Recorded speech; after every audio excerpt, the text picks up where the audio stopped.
Hello students. Today we will discuss past indefinite tense. आज हम past indefinite tense के बारे में पढ़ेंगे जिसको सिंपल past tense भी बोलते हैं। तो सबसे पहले हिंदी वाक्यों में इसकी पहचान होती है कि वाक्य अधूरा सा प्रतीत होता है।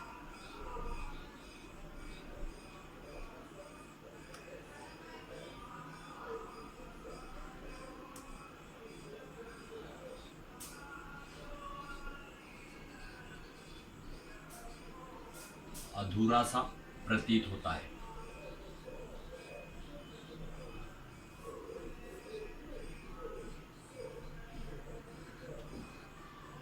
मतलब वाक्यों का अंत कुछ इस प्रकार से होता है।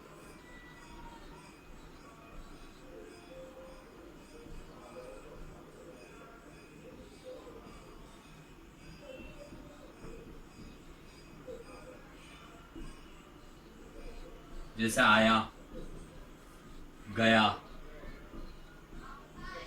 खाया, सोया, इस टाइप से वाक्यों का अंत होता है। मतलब वह घर आया या हम इंदौर गए, इस टाइप से वाक्य बनते हैं इसके। मतलब वाक्य अधूरा सा प्रतीत होता है। और इसके रूल्स के अंतर्गत हम जब रूल्स की बात करेंगे तो इसके रूल्स में सबसे पहले मैं असर्टिव सेंटेंस से रिलेटेड बताऊंगा आपको। असर्टिव सेंटेंस जो होते हैं, उस असर्टिव सेंटेंस में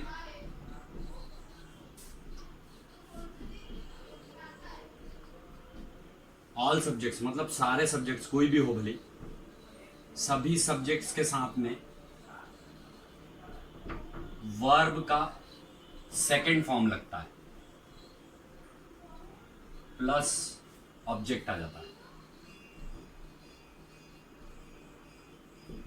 बस इसके कोई सा भी सब्जेक्ट हो, I we you they he she it any name singular plural कुछ भी हो, उसके साथ में वर्ब का सेकंड फॉर्म लगेगा और आखिरी में ऑब्जेक्ट आ जाएगा। जैसे वह इंदौर गया, he went to Indore, he went to Indore, या हमने खाना खाया, वी एट फूड, है ना। उसने गाना गाया, ही sang अ सॉन्ग। उसने ही या शी दोनों के लिए भी एप्लीकेबल है, तो ही sang अ सॉन्ग या शी sang अ सॉन्ग, इस टाइप से इसके वाक्य बनते हैं।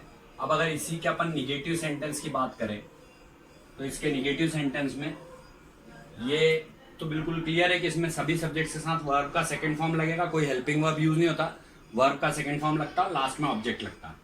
अब अगर अपन निगेटिव सेंटेंस की बात करें तो निगेटिव सेंटेंस जब बनाते हैं तो सिर्फ एक ही चीज़ का ध्यान रखना होता है यहाँ पर। जब हम निगेटिव सेंटेंस बनाते हैं, मतलब सपोज हमने खाना नहीं खाया, तो वी के बाद में डिड नॉट लगेगा है। मतलब ऑल सब्जेक्ट्स प्लस कोई सा भी सब्जेक्ट हो, उसके बाद में डिड, निगेटिव सेंटेंस में did plus not plus verb का फर्स्ट फॉर्म, मतलब अब सेकंड फॉर्म नहीं लगता है, अब वर्ब का फर्स्ट फॉर्म लगता है क्योंकि अपन ने डिड यूज कर लिया। तो we did not eat food, मतलब ऑब्जेक्ट आ गया है। तो इस टाइप से इसका निगेटिव सेंटेंस बनता है। ये निगेटिव सेंटेंस में मतलब हमको केवल ये ध्यान रखना होता है कि जब हम डिड यूज करते हैं तब वर्ब का फर्स्ट फॉर्म यूज करना कंपलसरी होता है, क्योंकि इसके असर्टिव सेंटेंस में अपन ने वर्ब का सेकंड फॉर्म यूज किया था। तो अब हम जब निगेटिव सेंटेंस बनाते हैं तो डिड नॉट के साथ में वर्ब का फर्स्ट फॉर्म यूज करते हैं। अब अगर हम इंटेरोगेटिव सेंटेंस की बात करें तो इसका इंटेरोगेटिव सेंटेंस जो होता है,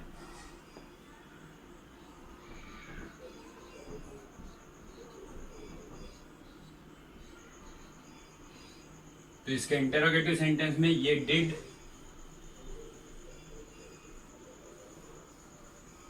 जो रहता है, ये सभी सब्जेक्ट से पहले डिड लग जाता है। डिड प्लस कोई सा भी सब्जेक्ट हो, I we you they he she it any name singular plural, did, फिर उसके बाद में सब्जेक्ट प्लस वर्ब का फर्स्ट फॉर्म, क्योंकि डिड यूज कर लिया हमने आगे, तो डिड वी ईट फूड, या लास्ट में ऑब्जेक्ट। तो ये इंटेरोगेटिव सेंटेंस है। मीन्स इसमें सबसे अच्छी बात ये होती है कि 2 या 3 रूल्स नहीं होते, सभी के सभी सब्जेक्ट्स के साथ में एक जैसा ही रूल फॉलो होता है। असर्टिव सेंटेंस में जैसे कि मैंने बताया था आपको, वर्ब का सेकंड फॉर्म सभी सब्जेक्ट्स के साथ में। निगेटिव में वर्ब का फर्स्ट फॉर्म यूज करने से पहले डिड नॉट लगा देते हैं सभी सब्जेक्ट्स के साथ में। और जब इंटरोगेटिव बनाते हैं तो डिड शुरू में यूज करते हैं, फिर सब्जेक्ट, फिर उसके बाद में वर्ब का फर्स्ट फॉर्म, फिर ऑब्जेक्ट। मतलब डिड वी ईट फूड या did he play football, did he play football. और लास्ट में इंटरोगेटिव सेंटेंस है चूंकि, तो लास्ट में क्वेश्चन मार्क लगता है।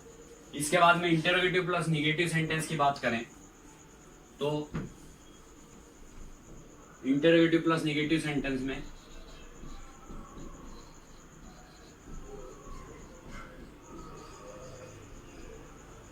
ये डिड इसी प्रकार से शुरू में यूज होगा, सब्जेक्ट कोई सा भी हो। यहां वर्ब के फर्स्ट फॉर्म से पहले नॉट लग जाएगा। मीन्स जैसे सपोज हमने बोला कि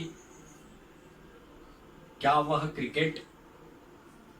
उसने क्रिकेट नहीं खेला, तो did he not play cricket और लास्ट में question mark. Did he not play cricket और लास्ट में क्वेश्चन मार्क। तो ये इसमें इंटरोगेटिव प्लस निगेटिव में वर्ब के फर्स्ट फॉर्म से पहले यहां पर नॉट लग जाता है। Did he not play cricket और वर्ब का फर्स्ट फॉर्म यूज होता है, चूंकि डिड हम यूज कर चुके हैं स्टार्टिंग में।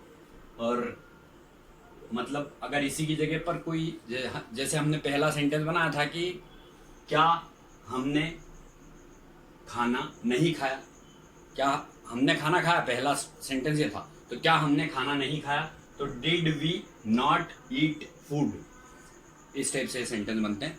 तो ये पास्ट इंडेफिनिट टेंस है जो कि कंपैरेटिवली बाकी जो प्रेजेंट टेंस में आपने जो 4 रूल्स पढ़े उसके कंपैरिजन में थोड़ा इजी है। It is over now.